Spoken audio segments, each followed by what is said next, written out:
तर मंडळी फायनली आम्ही चाललेलो आहे यात्रेमध्ये. ते रजनी तयार होते, प्राजक्ताला काम आहेत अजून, पण मी आणि केत आणि रजनी जातो आहे पुढे. प्राजक्ता मे बी आम्हाला नंतर जॉईन करेल. काय भयंकर गर्दी आहे, चालायला सुद्धा जागा नाहीये, बापरे.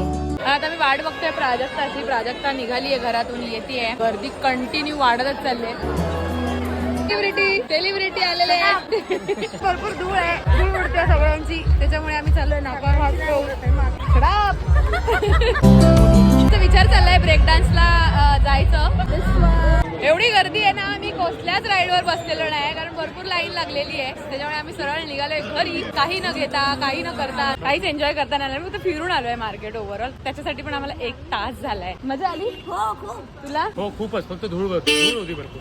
माझे पाय दुखले, काय मजा नाही आली. तिचे नेहमीच पाय दुखतात, तिचं काही नवीन नाहीये. So any which ways guys, तुम्हाला आवडला असेल इथपर्यंत माझा मिनी व्लॉग, तर नक्की लाईक करा, शेअर करा, सबस्क्राईब करा आणि भेटूया पुढच्या एका मिनी व्लॉग मध्ये. Till then bye bye.